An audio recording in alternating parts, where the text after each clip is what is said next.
strategi komunikasi bidang kesehatan gitu. Nah, nah di sini itu dia menerapkan komunikasi politik. Jadi dalam pemerintah atau public communication atau dia bicara apa istilahnya government PR.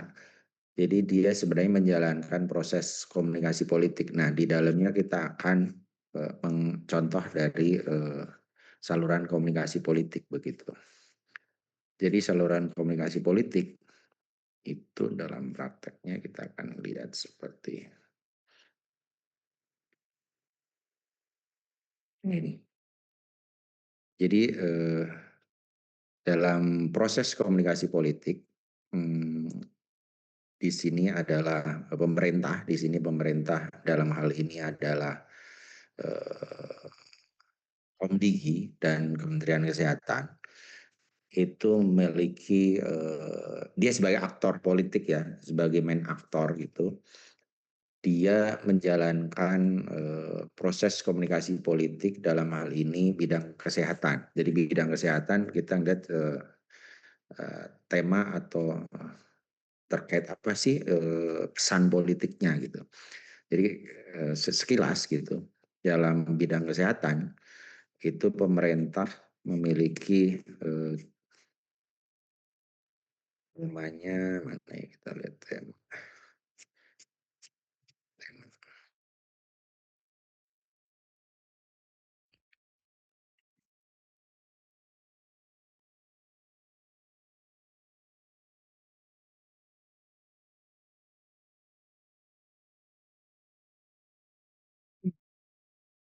Jadi hmm, dia memiliki jadi program komunikasi kesehatan atau SAN komunikasi kesehatan itu ada tiga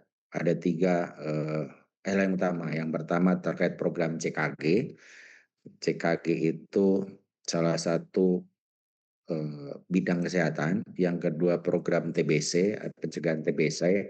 Yang ketiga terkait peningkatan rumah sakit daerah. Jadi ada tiga kebijakan dan program gitu. Jadi ada di sini dia fokus ke program sih sebenarnya. Dia fokus government program, yaitu government program ada CKG, TBC dan rumah sakit gitu. Ini yang akan menjadi yang diangkat dalam pesan komunikasi politik. Nah, dalam proses untuk menyampaikan pesan komunikasi politik itu, maka dia ini dalam arti dia menggunakan pendekatan saluran komunikasi politik. Nah, dalam prosesnya saluran komunikasi politik itu dia punya dua ini, dia punya dua pendekatan.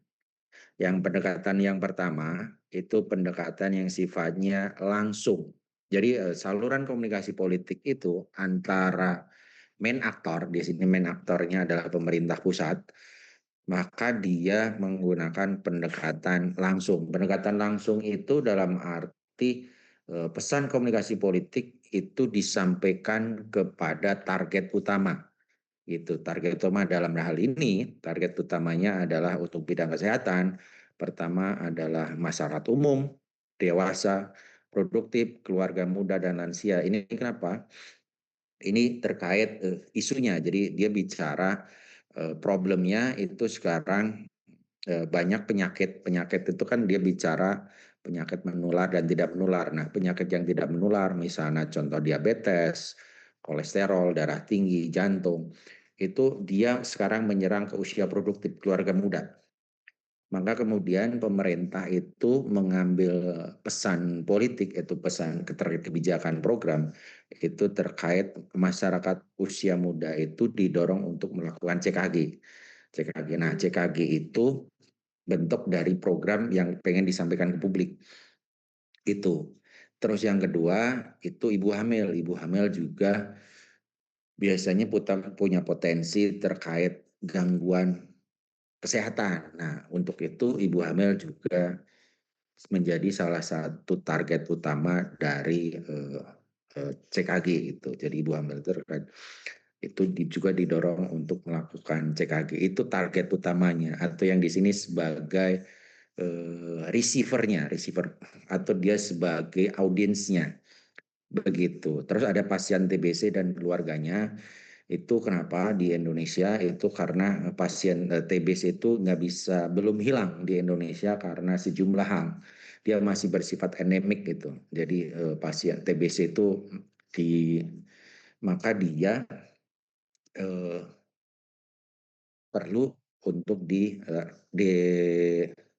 eradikasi, perlu dihilangkan gitu. Jadi dia target yang kedua. Target yang ketiga itu masyarakat wilayah prioritas yang ada CKG itu di desa daerah 3T. Itu karena di daerah 3T, di daerah desa terpencil itu biasanya fasilitas kesehatannya itu terbatas dan mereka biasanya jarang melakukan CKG. Nah, itu maka dia bisa melakukan saluran komunikasi yang sifatnya langsung begitu. Jadi gimana caranya? Kan ada 3 objektif di sini, ada 3 objektif dari pesan politik. Yang pertama objektifnya adalah pengetahuan masyarakat.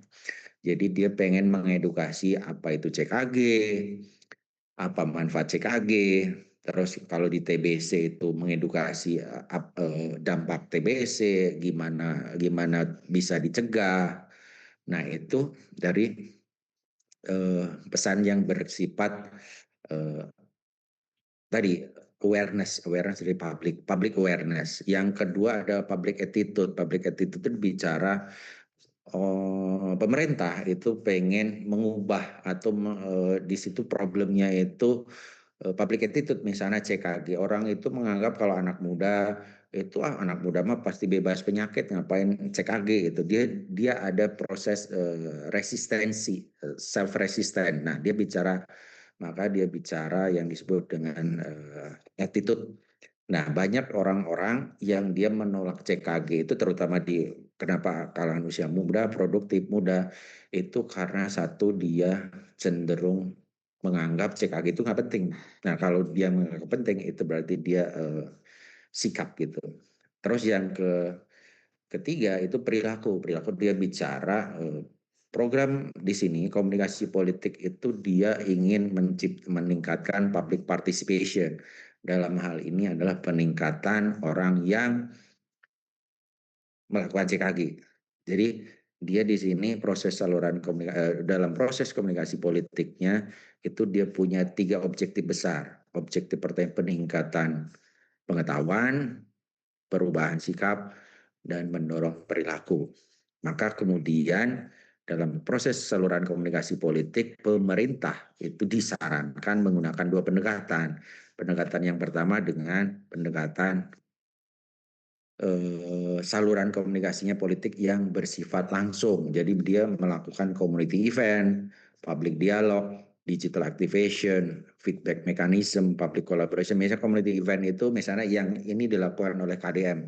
Misalnya KDM itu melakukan tiap bulan melakukan festival rakyat.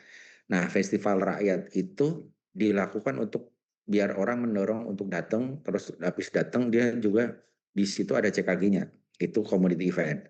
Jadi saluran yang pertama dia pemerintah itu membuat saluran komunikasi langsung. Di situ yang pertama ada community event. Yang kedua bisa juga public dialog dan roadshow. Public dialog itu misalnya di dalam misalnya dia bikin kalau di mall-mall itu biasanya kan ada konsultasi. Nah, itu bisa misalnya pemerintah itu buat buat apa sih istilahnya nyewa di mall. Nah, di nyewa itu kemudian dia mendorong misalnya Dinas Kesehatan, Kementerian Kesehatan itu di mall itu bikin apa istilahnya? Dia bikin sebuah roadshow untuk membuka apa itu CKG, apa itu TBC gitu.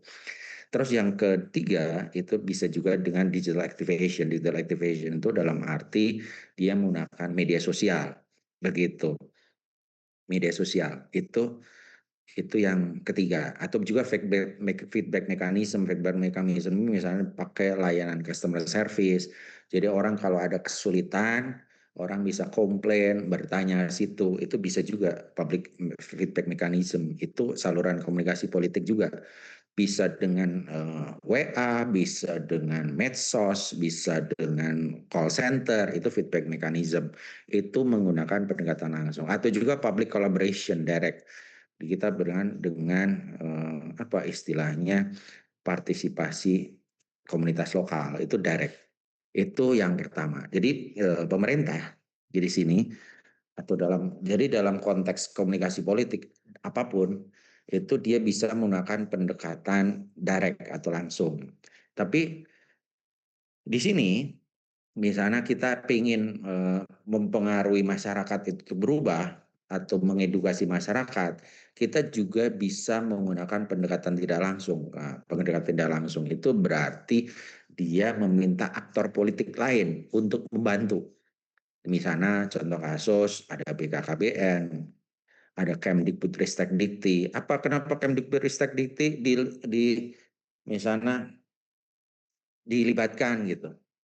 Misalnya, Kemdikbud itu dia punya sekolah, dia ngelola sekolah. Ristek itu misalnya dia ngelola perguruan tinggi, misalnya dia punya program KKN. Nah, dia bisa kerjasama misalnya KKN itu sifatnya tematik, misalnya di KKN misalnya yang ada fakultas kedokteran, dia melakukan sosialisasi terkait program ini CKG, melalui program TBC. Nah, itu dia bisa, itu sifatnya dia menggandeng pihak lain, aktor politik lain, yang aktor politik lain itu dia bisa menjangkau target utamanya gitu, yang itu. Jadi pemerintah pusat itu bisa Komdigi, Komdigi juga punya saluran, misalnya Komdigi itu dia punya saluran, dia punya sosialisasi, dia punya set channel, dia punya misalnya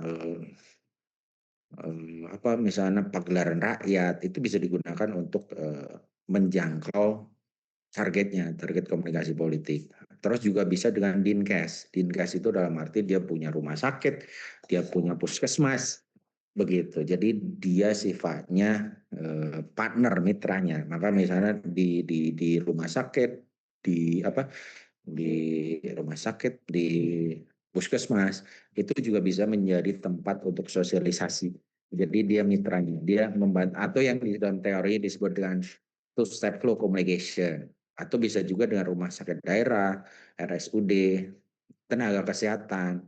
Jadi tenaga kesehatan puskesmas, posyandu itu juga menjadi mitra dalam proses komunikasi politik begitu. Yang universitas, organisasi profesi, terus komunitas kesehatan, media, influencer, ya kan, dunia usaha. Nah, itu dia misalnya untuk menyukseskan ini dia menggunakan pendekatan tidak langsung. Nah, pendekatan tidak langsung itu cenderung dia sifatnya, kalau pendekatan langsung itu biasanya ada public resistensi. Jadi orang itu cenderung tidak percaya pemerintah gitu. Saat ini ya misalnya public trust-nya rendah, maka ketika dia direct langsung bisa jadi pesan politik itu ditolak begitu. Maka kemudian kita membutuhkan mitra, misalnya orang desa itu lebih percaya mahasiswa, maka mahasiswa lah yang meyakinkan orang untuk CKG gitu. Atau misalnya juga dokter gitu, ternyata dokter itu lebih dipercaya oleh pemerintah, misalnya dia kita hire misalnya dokter Tirta, misalnya dokter yang dia influencer, itu dia bisa membantu untuk mensosialisasikan program. Itu yang pendekatan indirect begitu. Gitu. Jadi dia sifatnya two step flow communication, kalau direct itu sifatnya one step flow communication. Jadi sebenarnya kalau dia bicara saluran komunikasi politik itu menggunakan dua pendekatan itu. Nah, pendekatannya apa? Indirect itu. Nah, saluran komunikasi politiknya dengan aliansi. Aliansi itu berarti dengan membangun kemitraan. Itu saluran komunikasi politik yang pertama, kemitraan. Yang kedua kita juga dengan proses lobby dan negosiasi atau public advokasi. Jadi kita melakukan advokasi, mendorong pihak lain untuk mengadvokasi pasien atau calon pasien atau targetnya, atau bisa juga support program itu artinya misalnya media massa, influencer itu mendukung program CKG. Dan ketiga juga bisa dengan capacity building. Capacity building itu misalnya meningkatkan kapasitas misalnya dokter ternyata punya kemampuan komunikasi publik yang rendah, maka kemudian dokternya itu di training misalnya terkait pelatihan CKG, maka kemudian si dokternya itu akan mensosialisasikan CKG ke pasien atau calon pasiennya. Itu yang sifatnya indirect. Begitu sebenarnya saluran komunikasi politik berdasarkan pendekatan, itu pendekatannya dua tadi, pendekatan langsung dan pendekatan tidak langsung. Begitu. Ini prakteknya ya, praktek saluran komunikasi politik seperti ini. Ini begitu. Ada yang mau bertanya? Silahkan dalam prakteknya. Bapak izin bertanya. Enggak. Untuk misalkan kita menentukan direct dan indirect itu kan kayak disesuaikan dengan kasus-kasus yang ada kan ya Pak ya. Maksudnya kalau misalkan dalam konteks ini mungkin lebih ke kesehatan, terus juga strategi komunikasinya gitu kan. Nanti kalau misalkan kita ketemu case-case yang selanjutnya itu, apakah kita menentukan dulu stakeholdernya atau kita menentukan dulu direct dan indirectnya atau dua-duanya dipakai dan selalu dipakai gitu. Jadi kalau dalam proses itu jadi kalau ketika melakukan strategi komunikasi itu prosesnya ada. Pertama kita memahami dulu apa sih masalah yang dihadapi oleh publik.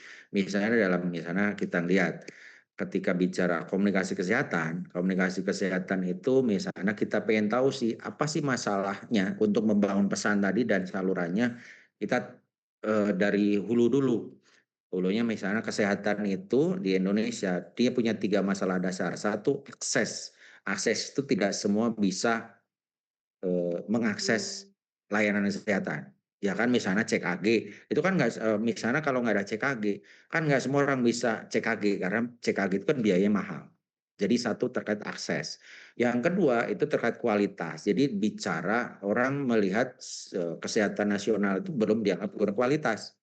Karena belum dianggap berkualitas, maka dia punya problem yang ketiga, problemnya terkait kepercayaan masyarakat. Misalnya masih banyak kasus malpraktek, kasus misalnya orang itu kalau sakit lebih ke Malaysia, ke Singapura, itu karena dia melihat orang itu nggak percaya sistem kesehatan di Indonesia. Begitu. Jadi sistem kesehatan itu ada punya problem. Akarnya apa? Ada akar terkait biaya ekonomi, infrastruktur, dia bicara masalah ketersediaan rumah sakit atau layanan kesehatan, vaskes, ada terkait politik, misalnya anggaran, terkait tingginya kesehatan, SDM misalnya terkait tadi misalnya ada pemerataan tenaga kesehatan, kualitas tenaga kesehatan, itu punya problem juga. Terus sosial budaya terkait rendahnya kesadaran publik. Terakhir misalnya orang itu nggak mau ikut CKG karena tadi knowledge attitude behaviornya orang nggak takut sakit gitu, atau misalnya gaya hidupnya jelek itu. Jadi itu, nah kemudian ketika kita pengen tadi bikin saluran, kan kita harus melakukan analisis. Yang pertama itu analisis isu tadi, ini asal isu, political isu, ini frame kayak gini, bikin prosesnya itu bikin clustering, isu clustering. Clusteringnya pertama isu politik, isu yang kedua ekonomi, isu yang ketiga sosial, isu yang keempat teknologi, isu yang keempat misalnya environment, lingkungan, ada legal. Nah itu maka ketika untuk pengen mengerti direct indirect, maka kita memetakan stakeholder terlebih dahulu, stakeholder analisis. Misalnya kalau bicara kesehatan, maka stakeholdernya yang pertama sebagai leading sektornya adalah Kemenkes. Kemenkes lah yang menjadi pelaksana program CKG, TBC, dan itu menjadi leading sektornya. Tapi dia tidak bisa berdiri sendiri, aktor itu Kemenkes. Maka dia butuh aktor lain pendukung isu kesehatan. Dalam di sini adalah pemerintah, ada Komdigi karena dia punya saluran komunikasi, Kemendagri karena dia punya kewenangan ke daerah, Kemenku karena dia dalam proses anggaran, Kemensos juga dia punya program, BGN, Kemendesdik, PDT karena dia mengakses ke daerah PDDT, Kemenko, PMK karena dia juga penanggung jawab isu kesehatan juga, BPJS, BPOM, BKKBN, Kemendikbudristek, Kemenak, Kemenaker, Kementerian PU, semuanya. Jadi kita petakan dulu. Ini yang menjadi mitra nanti untuk indirect gitu. Legislatif misalnya DPR Komisi 9, DPRD, itu juga bisa menjadi indirect begitu. Misalnya dia punya, kalau di komisi DPR itu kan dia punya dapil, maka tiap anggota DPR tuh ketika dia bisa mensosialisasikan program CKG ke dapil-dapil dia gitu. Itu sebagai indirect tadi. Pemerintah daerah juga nanti menjadi penghubung langsung, maka dia juga indirect tadi. Karakteristiknya layanan kesehatan, nah dia juga punya kan, dia kan yang lain pasien, maka dia juga bisa menjadi penghubung juga. Kalau dia maka biasanya yang sifatnya intermediary itu dia akan menjadi indirect partner gitu, misalnya layanan kesehatan. Nah, kalau menjadi masyarakat pasien TBC, dia akan menjadi target utama kampanye karena dia menjadi main atau menjadi target dari program komunikasi politik tadi. Nah, universitas menyediakan data ilmiah, riset, komunikasi publik, dan mendorong advokasi, mendorong pengabdian. Nah, itu juga bisa menjadi indirect tadi. Organisasi profesi itu juga indirect juga. Ada PPNI, dokter, bidan, PDKI, macam-macam tuh, Persagi. Nah, ini yang akan menjadi mitra. Juga bisa mitranya juga institusi internasional. Bisa WHO, UNDP, ada asosiasi juga, ada komunitas, ada perusahaan swasta, ada media, begitu. Nah, itu prosesnya sebelum kita tujuan tadi dengan pendekatan saluran tadi, maka kita menggunakan pemetaan yang di atas tadi. Gitu. Jadi stakeholder assessment itu fungsinya untuk menentukan mana yang menjadi mitra atau yang menjadi secondary tertiary stakeholder, mana yang menjadi primary stakeholder. Primary stakeholder itu adalah siapa yang menjadi target utama program dari sini kampanye politik atau yang di sini adalah program kesehatan, maka target utamanya di sini dibagi dua sebenarnya. Masyarakat yang untuk CKG itu masyarakat umum, ibu hamil, dan masyarakat wilayah prioritas 3T, ada juga yang pasien TBC dan keluarga. Jadi dia ada dua target utamanya. Nah, secondary dan tertiary itu adalah partner tadi untuk indirect begitu. Jadi dia fungsinya adalah menjadi penghubung antara aktor di sini, aktornya adalah pemerintah pusat dengan publik di sini yang pengen kita edukasi gitu. Begitu. Jadi konsep dasarnya begitu. Jadi ini hasil dari stakeholder assessment sebenarnya. Begitu. Stakeholder assessment akan melihat dia perannya seperti apa gitu. Begitu ya. Bayang. Lumayan kebayang sih Pak untuk pertanyaan yang ini. Dan yang selanjutnya, Fatih izin bertanya lagi, Pak, kalau misalkan yang kayak gini tuh kan kadang-kadang, apalagi kalau misalkan kita ngomongin politics gitu ya, Pak, kayak apalagi government, itu tuh pasti kayak ada confidential data yang emang kita tuh nggak punya di apa sih namanya tuh di internet ataupun di website ataupun kita nggak bisa search gitu karena itu bersifat confidential. Nah biasanya kalau misalkan di saluran-saluran kayak gini tuh atau misalkan kalau misalkan di case-case kayak gini tuh kita tuh dikasih sama si government-nya atau dikasih sama pihaknya atau literally kayak kita cuman secara general untuk membentuk komunikasinya aja, Pak?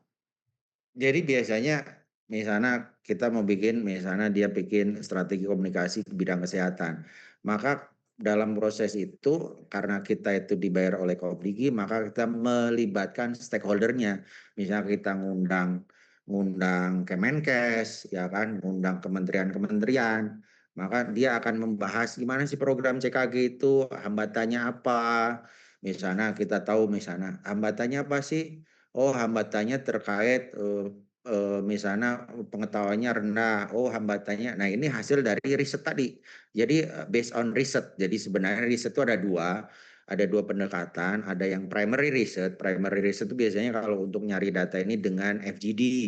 Dengan FGD dengan wawancara. Wawancaranya dengan siapa? Wawancara dengan yang main sektornya. Satu Kemenkes tadi. Tapi dia ketika CKG dia juga ngundang kementerian lain gitu. Kementerian lain itu bisa bahkan yang diundang juga eh, polisi, tentara itu karena dia juga jadi dia menjadi salah satu aktor juga sebenarnya meskipun dia sebenarnya dia tidak secara langsung gitu dia masuknya ke tertiary stakeholder sebenarnya begitu ya misalkan rumah tentara kan punya rumah sakit sebenarnya kan polisi juga punya rumah sakit maka dia bisa menjadi eh, apa tertiary stakeholder gitu jadi ketika kita pengen melakukan ini riset untuk membuat Stratkom ini, maka kita minta wawancara dulu, FGD dulu, maka kita nanya misalnya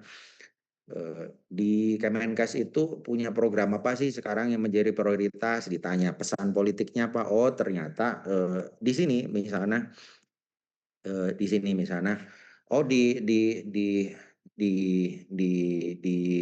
bidang kesehatan itu punya dua problem. Problem yang pertama terkait pencegahan, problem yang kedua terkait pengobatan. Jadi kan problemnya ada dua di dalam kesehatan itu. Ada preventif.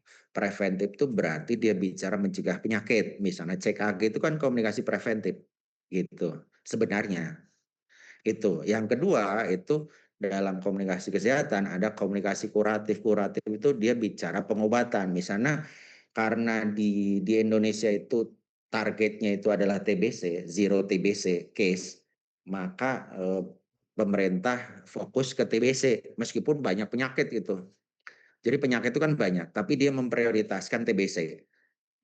Kenapa alasannya? Alasannya salah satu jadi TBC di Indonesia itu nomor 2 di dunia. Yang kedua, Indonesia itu menyimpan bom waktu karena sebenarnya banyak orang itu sebenarnya membawa virus TBC gitu, tapi dia sifatnya idle. Idle itu karena biasanya TBC itu akan muncul ketika daya tahan tubuh lemah.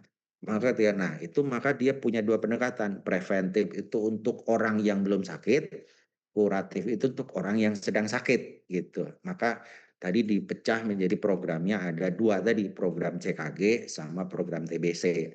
Nah, TBC juga ada preventif juga gimana mencegah TBC.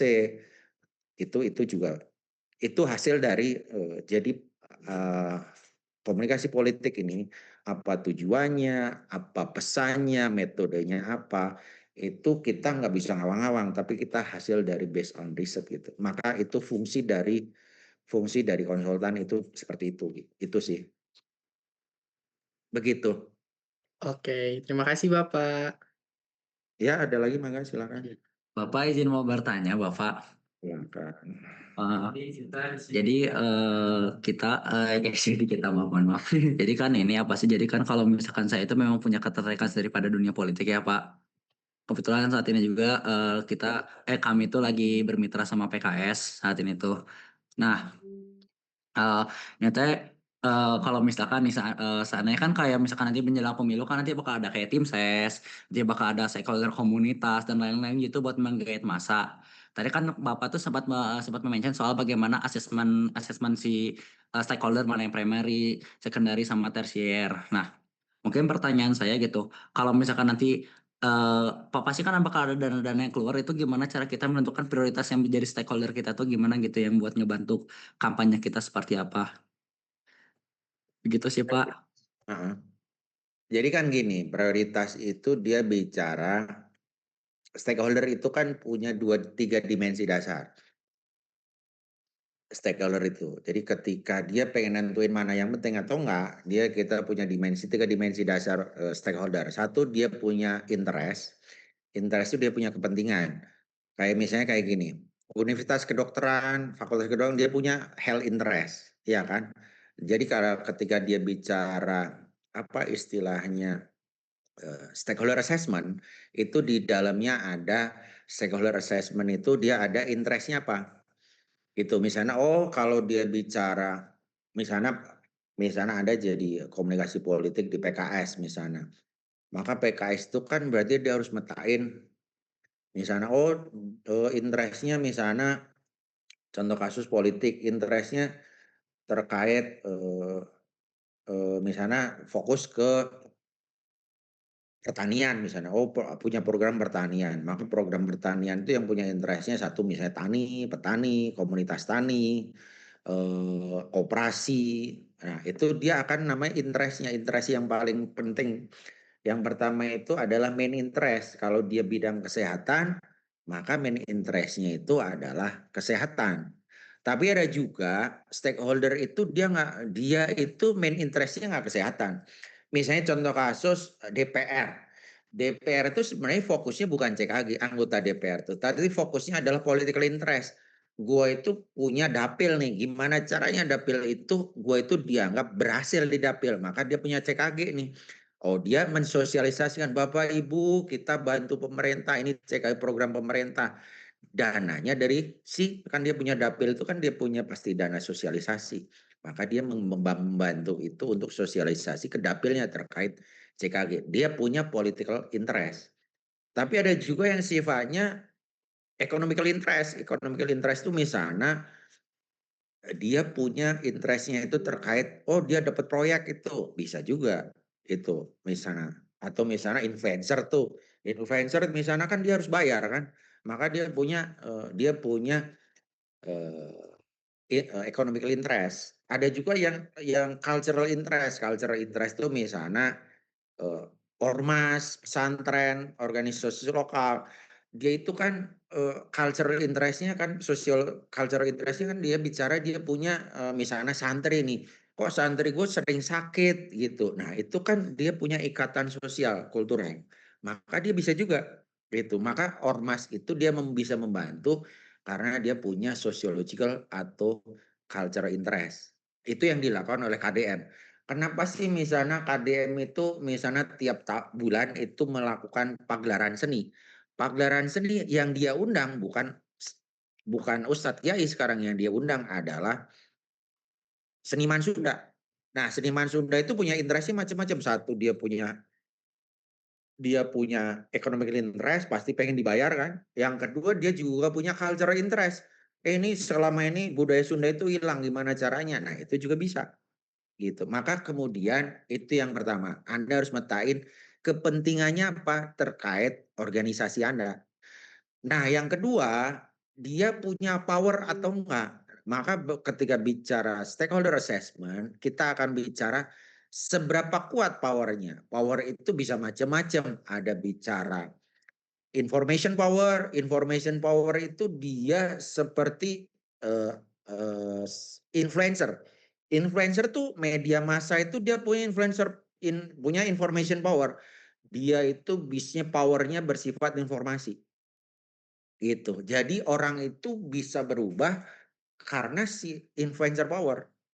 Terus ada juga yang dia sifatnya mass power. Mass power itu dia punya basis massa yang kuat. Misalnya ormas, pesantren, itu dia mass power. Jadi misalnya untuk program CKG ngajak NU, ngajak Muhammadiyah, itu sudah selesai urusan karena misalnya NU Muhammadiyah punya jaringan ke bawah. Kalau NU Muhammadiyah setuju dengan program ini, maka beban pemerintah itu akan lebih mudah.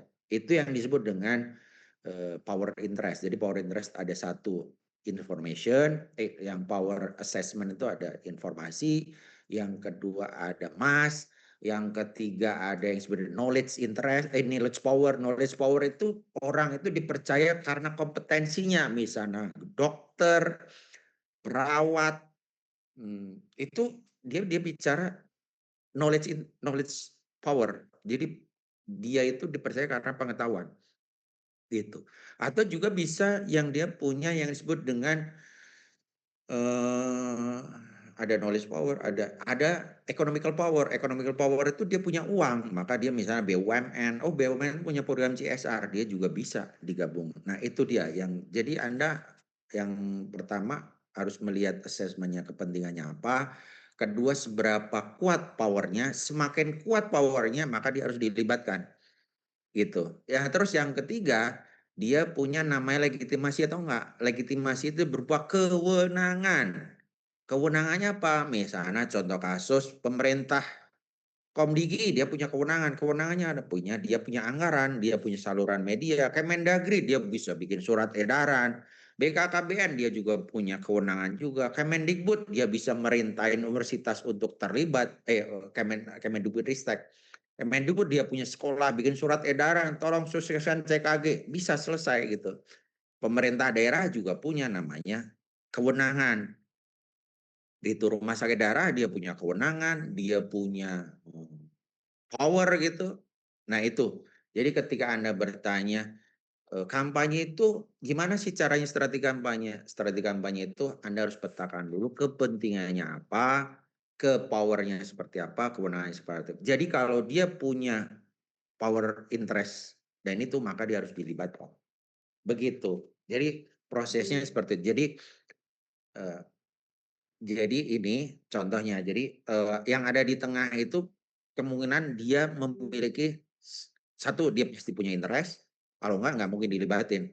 Kedua, dia punya power, pasti punya power. Ketiga, belum tentu dia punya kewenangan. Misalnya ormas itu nggak punya kewenangan. Kiai itu nggak punya kewenangan. Kewenangan apa? Kewenangan bilang, oh CKG itu menguntungkan secara kesehatan. Yang punya kewenangan adalah dokter. Jadi dokter itu dia punya dua. Dia punya health, jadi punya powernya terkait knowledge, tapi dia juga punya kewenangan medical, profesi begitu. Jadi yang sifatnya profesi itu dia punya kewenangan yang sifatnya, misalnya dokter itu dia punya kewenangan, tapi dia juga punya knowledge, dia punya knowledge power gitu. Selain dia punya profesional legitimasi gitu. Itu. Jadi ketika Anda bertanya, ini mah harus dipraktekin sih sebenarnya. Kita nggak bisa mengawang-awang. Jadi proses ini harus, karena tiap case pasti beda-beda. Tiap kasus, tiap proses komunikasi politik pasti primary-nya beda, secondary, tertiary-nya pasti beda. Tapi secara proses sama gitu. Misalnya kalau di komunikasi politik tinggal misalnya di Tasik, misalnya, oh di Tasik itu yang menjadi tokohnya misalnya Budiman, Prima Jasa. Nah, itu bisa juga misalnya, oh pengusaha Tasik. Dua, misalnya di Tasik itu yang kuat Ajengan. Ajengan siapa? Oh, misalnya Suralaya. Ajengan yang terkenal itu Cipasung. Itu bisa menjadi tokoh masyarakat atau tokoh pesantren di Cipasung, di Suralaya. Itu bisa menjadi stakeholder misalnya.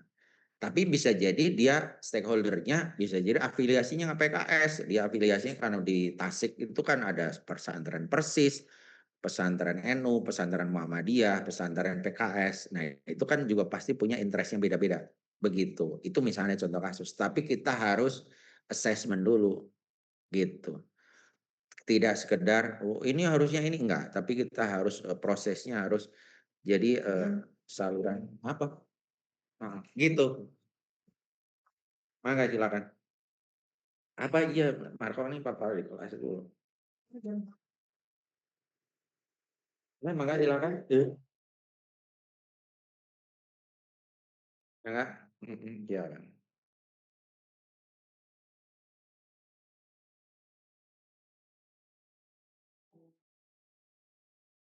Ada yang mau bertanya silakan. Nggak ada. Pronyol, pulang pronyol. Nggak ada. Pronyol, ayo pulang pronyol. Mangga silakan. Apa saya mau tanya? Mangga silakan. Saya mau tanya, misalnya saya jadi tim PR-nya gitu, dan apa ya mau majukan gitu ya calon gubernur perempuan gitu di Jawa Barat, caranya gimana ya Pak? Karena ya banyak masa pesantrennya gitu. Pesantren perempuan ya. Iya. Kita bicara perempuan itu kan misalnya Anda pengen siapa sih pemilih perempuan, misalnya Anda pengen stakeholdernya siapa, primary targetnya siapa. Misalnya primary targetnya itu ibu-ibu. Maka kalau primary targetnya ibu-ibu, maka kita bisa mencari mitra, misalnya ibu-ibu itu ibu bisa Dharma Wanita, bisa juga ibu-ibu komunitas perempuan, bisa juga ibu-ibu pengajian, misalnya contoh kasus di eh, contoh kasus di pemilu 2024 itu. Salah satu kemenangan Prabowo itu karena dia menggandeng Khofifah. Nah, Khofifah itu dia adalah eh, pengurus Muslimat NU. Muslimat NU. Jadi salah satu kemenangan Prabowo itu dia di Jawa Timur ya.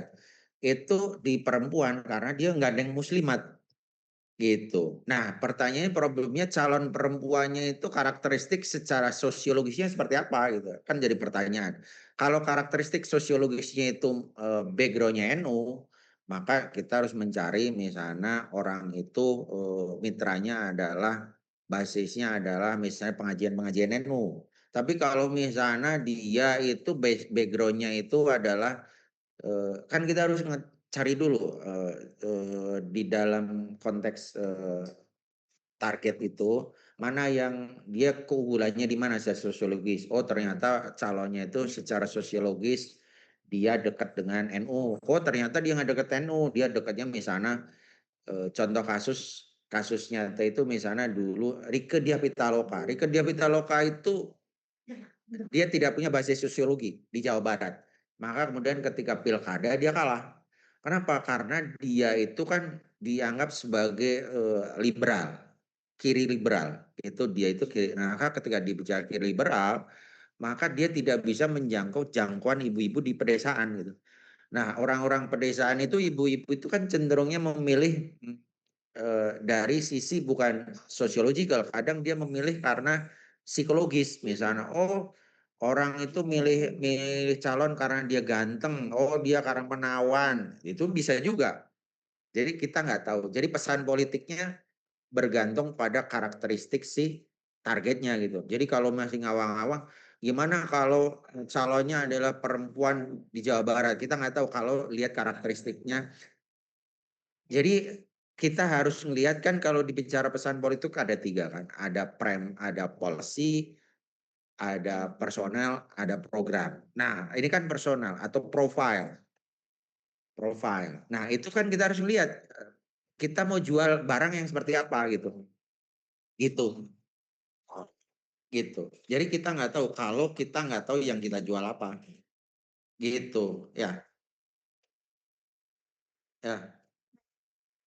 Itu harus dipraktekin itu kita nggak gimana caranya kita kalau barangnya nggak tahu seperti apa jualnya gimana kalau keunggulannya sosiologisnya nggak tahu keunggulannya psikologisnya nggak tahu sosiologisnya gimana gitu begitu karena sifatnya dalam proses komunikasi politik terutama dalam pilkada pilpres itu targetnya itu sifatnya diverse itu menyebar atau terfragmentasi.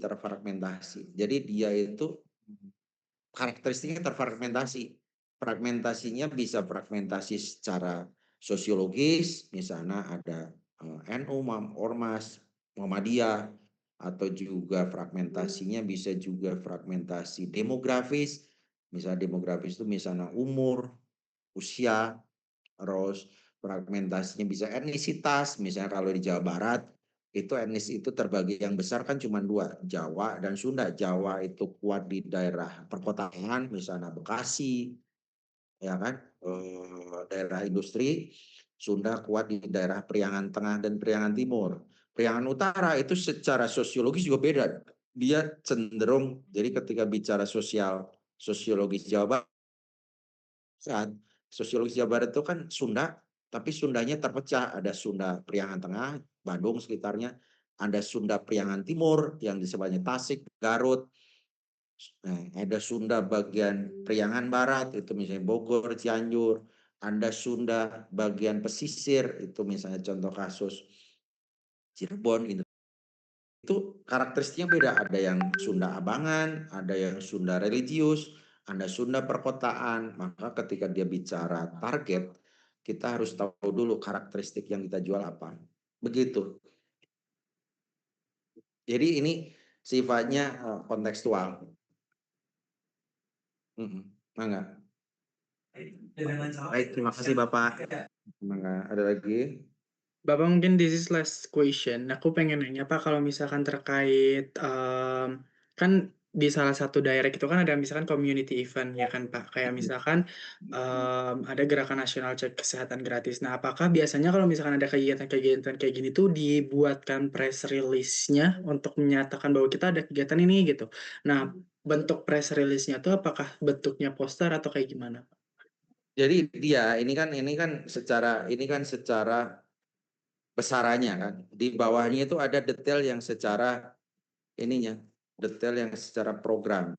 Nih channelnya, misalnya gini, dia bicara channelnya, nih channelnya satu, dia bicara untuk ngejar itu, nih, untuk ngejar itu dia dengan ini. Kita lihat di sini.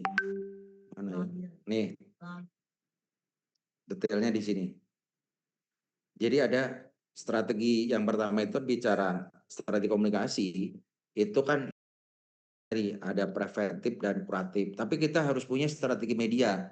Strategi media itu yang dia sifatnya digital sama non digital. Yang digital itu dia pakai sifatnya ada peso model. Peso model ada paid, earn, share, dan own. Jadi paid itu dia berbayar, misalnya kayak tadi iklan, ada sosial media ad, ya kan, ada media partnership, ada sifatnya KOL, itu earn media, ada UGC, user generated. Nah, ada media relation. Nah, media relation yang tadi bentuknya adalah siaran pers. Gitu. Siaran pers itu misalnya kalau di dalam proses komunikasi, di sini misalnya CKG, siaran pers itu bisa dibagi pada 3 tahapan. Tahapan yang pertama adalah tahapan praprogram sebelum CKG itu dilaksanakan. Tahapannya kedua pada tahapan program ketika CKG dilaksanakan. Tahapan yang ketiga ketika pasca program, ketika program itu sudah selesai. Misalnya kalau sebelum program, Anda rilisnya bisa headline-nya bisa gini. Misalnya pemerintah akan targetkan misalnya 90 juta CKG gitu. Itu praprogram, ya kan? Itu rilis yang praprogram. Rilis pas program beda lagi. Misalnya pemerintah misalnya lakukan CKG di daerah ini, itu pas program. Itu rilis yang kedua. Jadi rilis yang kedua dia fokus ke pelaksanaan. Kalau rilis yang pertama dia fokus ke awareness stage. Awareness stage itu dia bicara, oh kita punya barang ini ya, kita mau ngelakuin ini, itu awareness stage. Kalau dia sifatnya program, itu sifatnya participate atau dia bicara behavior stage. Behavior stage itu dia biar orang itu gabung, misalnya contoh kasus ini, misalnya bikin rilis, misalnya besok ada Dinas Kesehatan Bandung besok akan selenggarakan CKG di titik ini. Bisa bentuknya rilis, bisa bentuknya paid, bisa bentuknya share. Itu yang disebut pada level program. Terus ketika selesai program, itu ada yang disebut dengan evaluative stage. Evaluative stage adalah kinerja. Misalnya contoh kasus ketika selesai program, misalnya 70 juta warga Indonesia telah melakukan CKG. Nah, itu kan beda. Maka rilisnya itu atau konten pilarnya itu bergantung pada tahapan program tersebut. Tahapan program itu ada tahapan program yang sifatnya awareness, ada tahapan program yang sifatnya behavior gitu. Yang terakhir ada tahapan program yang sifatnya evaluatif. Begitu. Apakah rilis dipakai? Pakai. Tapi problemnya adalah apakah rilis itu membuat orang menjadi ingin CKG gitu, problemnya kan gitu. Jadi rilis itu kan cuma salah satu tools saja sebenarnya. Tapi kan problemnya kan media habit sekarang. Siapa sih yang baca koran sekarang? Siapa sih yang baca berita sekarang? Pertanyaan, apakah rilis efektif? Misalnya kalau ditanya, orang itu ke CKG apakah karena rilis atau karena kiai? Bisa kemungkinan besar karena kiai di beberapa tempat gitu. Gitu. Jadi misalnya programnya misalnya pakai ini bisa pakai community event. Community event itu misalnya pasti misalnya kayak edukasi komunitas. Itu misalnya contoh kasus bisa pakai komunitas itu CKG bisa pakai dengan khotbah Jumat.